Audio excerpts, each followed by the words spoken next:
The camera hovers high above the Labrador Sea, where the deep indigo of the North Atlantic meets the jagged, skeletal coastline of southern Greenland. This is the Eastern Settlement, Eystribyggð, in the year 1410. From this height, the landscape appears indifferent to human presence, a labyrinth of deep-cut fjords and granite peaks capped with eternal ice.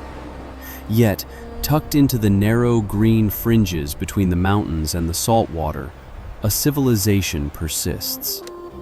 At its height, the Norse presence in Greenland was not a series of temporary camps, but a permanent, structured society of approximately 3,000 to 5,000 people.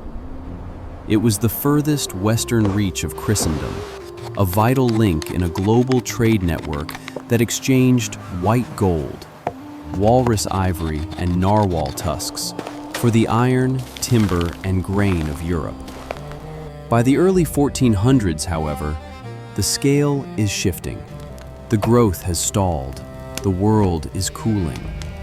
The settlement is no longer expanding, but it remains a living system, a masterpiece of adaptation carved from stone and turf.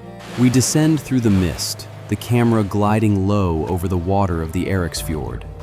This is the main street of the Norse world.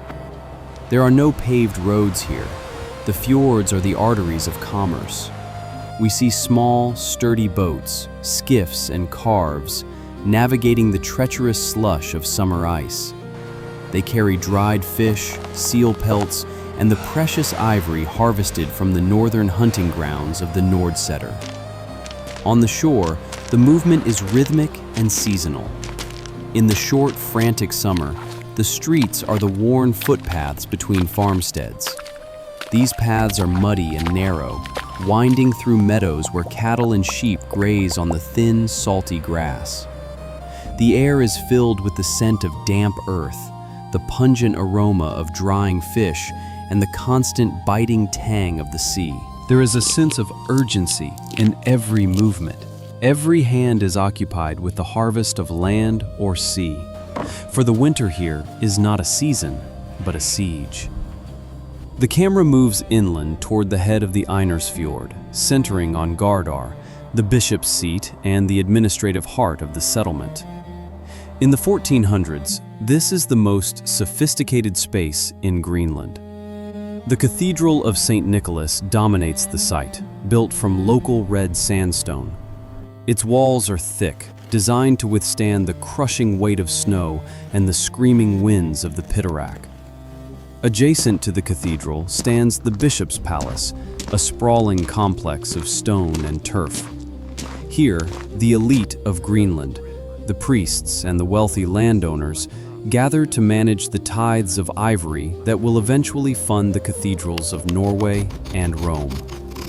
Inside the Great Hall of Gardar, the light is dim, flickering from oil lamps fueled by seal blubber. The air is heavy with the smell of wood smoke and the sweetness of imported incense. We see the interaction of classes, a local hunter, weathered and scarred, presenting a massive walrus skull to a cleric in woolen robes. The scale of the tithe barn is staggering. It is large enough to hold over 100 head of cattle. This is not just a farm, it is a fortress of resources, a symbol of a society that, even at the edge of the world, maintains the hierarchies and rituals of the European mainland. We shift our perspective several miles to the south, to the farmstead of Hvalsey. The camera moves through the stone doorway of the Hvalsey Church, perhaps the most iconic structure of this era. Unlike the grander cathedral at Gardar, Hvalsey is intimate, built with precision by master stonemasons. The church sits on a gentle slope overlooking the water. On a Sunday in September 1408, the space is crowded. We walk through the congregation. The ordinary residents, men in coarse, dark kirtles and women with hair tucked under linen caps, smell of wool, peat smoke, and old salt. The atmosphere is one of quiet, desperate piety. This is the site of the last written record of the Norse in Greenland, a wedding between Thorstein Olafsson and Sigrid Bjornsdottir. The camera lingers on the texture of the walls. The dry stone masonry is so tight that even 6 centuries later, it will remain standing. Outside, the wind howls against the granite, a reminder of the isolation. The wedding is a moment of normalcy, a celebration of life, yet the viewer can see the encroaching shadows. The summer is shorter this year. The ice in the fjord is not fully melting. The horizon to the north is increasingly occupied by the Thule, the ancestors of the modern Inuit, whose superior technology for Arctic survival allows them to thrive where the Norse begin to stumble. As we move between these sites, the atmospheric tension is palpable. The Little Ice Age is no longer a theoretical threat, it is a physical weight. We see the farmers struggling to clear stones from the meadows that are increasingly boggy. The diet is changing. Skeletal remains reconstructed in our view show a shift from beef to seal meat. The cattle, once the pride of the Norse, are smaller, huddled in dark, cramped byres for 10 months of the year. The conflict is not always violent. It is often a conflict of silence. The Norse watched the Thule from the ridges, 2 cultures side by side, one clinging to the traditions of the southern sheep farmers, the other dancing with the ice. The Norse refused to adapt the harpoon or the skin boat, clinging to their iron tools and their woolen clothes, even as the supply ships from Bergen stop appearing on the horizon.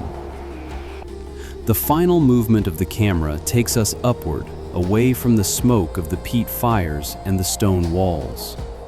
We watch the settlements shrink as the years pass toward 1450. One by one, the farmsteads go dark. There are no signs of a final bloody battle. Instead, there is the quiet departure of those who could leave, and the slow, cold end of those who could not. Today, the landscape of southern Greenland is a palimpsest. The modern town of Qaqortoq sits near the old ruins of Hvalsey.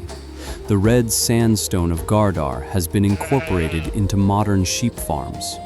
The Norse vanished, but they left a ghost geography.